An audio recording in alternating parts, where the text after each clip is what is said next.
Hello guys, आज हम explain करने वाले हैं एक फैंटेसी मूवी को जिसका नाम है attack of 50 foot women.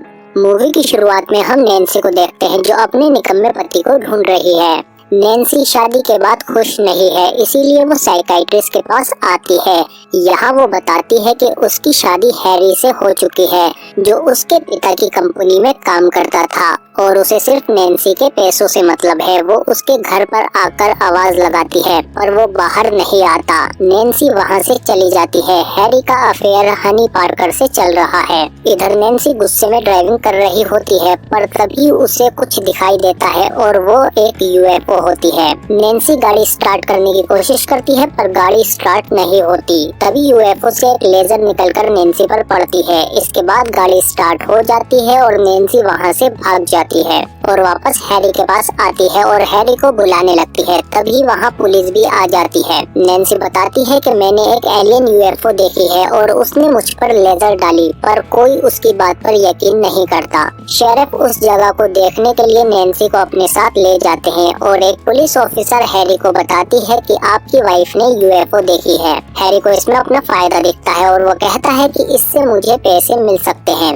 Nancy sheriff को वो जगह दिखा रही होती है। तभी वहाँ नैन्सी के पिता आ जाते हैं और वो उसे अपने साथ ले जाते हैं और वो कहते हैं कि तुमने कुछ नहीं देखा और ना ही तुम इस बारे में किसी को कुछ बताओगी क्योंकि मैं नहीं चाहता कि तुम्हारी वजह से मेरी इज्जत खराब हो। इसके बाद घर पर हैरी भी आ जाता है। नैन्सी कहती है कि मैंने एक यूएफओ देखी। हैरी उस पर यकीन कर लेता है। सुबह नैन्सी साइकाइट्रिस्ट से मिलती है और उन्हें बताती है कि मैंने कल रात एक एलियन शिप यूएफओ देखी। नैन्सी कहती है कि क्या आपको मुझ पर यकीन है? वो कहती है यस। इसके बाद नैन्सी हैरी से कहती है कि मुझे वहां जाकर सबूत इकट्ठे करने होंगे ताकि लोग मुझ पर यकीन कर सकें। फिर ये दोनों उसी जगह पर जाते हैं जहां नैन्सी ने यूएफओ देखी थी। कुछ देर बाद वहां फिर से वही यूएफओ आ जाती है। नैन्सी बहुत खुश होती है कि देखो ये सच है, किसी ने मुझ पर यकीन नहीं किया। इसके बाद नैन्सी उसके नीचे चली जाती है और वो यूएफओ नैन्सी को पकड़ लेती है और नैन्सी को अंदर खींचकर ले जाती है। इसके बाद हनी को छत से कुछ आवाज आती है और वो ऊपर चेक करने जाती है पर वहाँ उसे नैन्सी मिलती है।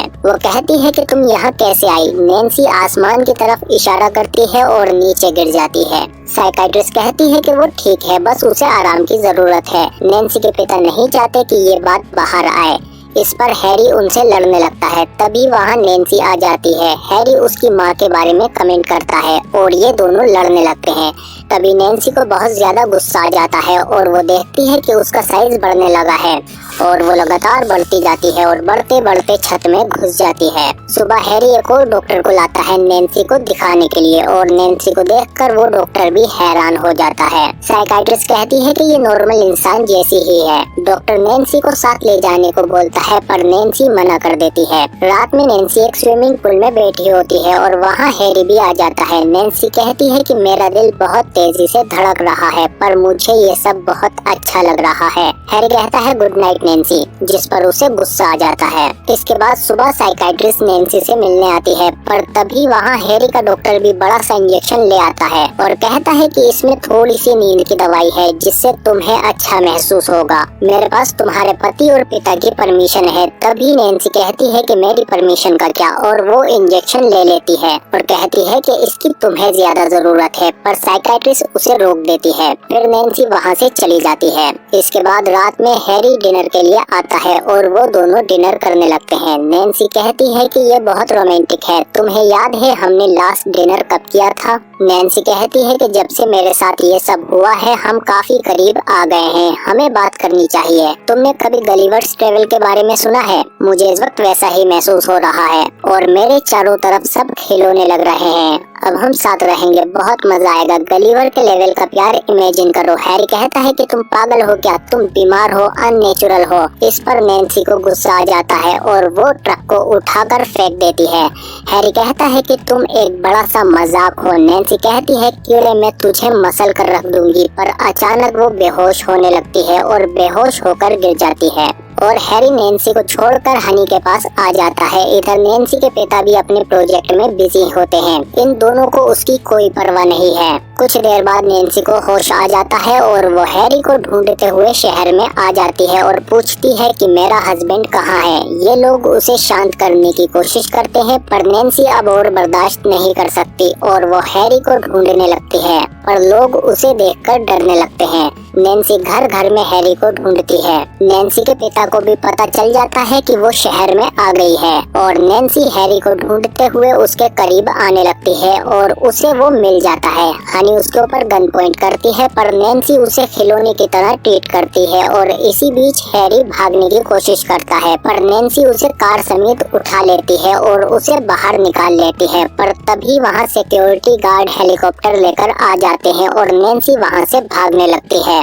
ये लोग भी उसे देखकर हैरान थे। नैन्सी हैरी को लेकर शहर से बाहर आ जाती है, फिर उसके सामने बिजली के तार आ जाते हैं और वो रुक जाती है। तभी वहाँ पुलिस और उसके पिता भी आ जाते हैं पर नैन्सी के पिता उसे संभालने के बजाय कहते हैं कि इन लोगों के सामने मेरी बेइज्जती करना बंद करो। नैन्सी कहती है कि तुम्हारी हिम्मत कैसे हुई मुझसे ऐसे बात करने की, तुम्हें मेरी कभी फिक्र नहीं थी, सिर्फ पैसे की परवाह है। नैन्सी का बाप पुलिस वालों से कहता है कि तुम्हारे पास गन है, कुछ करो। शेरिफ कहता है कि कोई फायर नहीं करेगा जब तक मैं न कहूँ फायर। इन लोगों को लगता है कि शेरिफ ने फायर कह दिया है और ये नैन्सी पर फायर करने लगते हैं, जिससे नैन्सी बिजली के तारों पर गिर जाती है और उसे करंट लग जाता है। शॉक की वजह से नैन्सी बेहोश हो जाती है और तभी वहाँ यूएफओ आ जाती है और वो नैन्सी को अपने साथ ले जाती है। और फिर हम देखते हैं कि नैन्सी के साथ साथ हैरी भी यूएफओ में आ चुका है, जिसे बंदी बनाकर रखा हुआ है। और बाकी दो बातें करते हैं कि आदमियों का दौर गया, अब औरतें डोमिनेट करेंगी। तभी हम नैन्सी को देखते हैं, वो कहती है कि अब इसकी आदत डाल लो।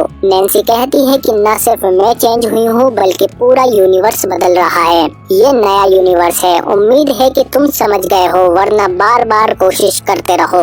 इसके बाद नैन्सी वहाँ से चली जाती है और हम देखते हैं कि ये सब उसी यूएफओ में है। और इसी के साथ ये मूवी खत्म हो जाती है। और कमेंट करके बताओ आपको कैसी लगी ये अलग स्टोरी। वैसे मूवी 1993 की है।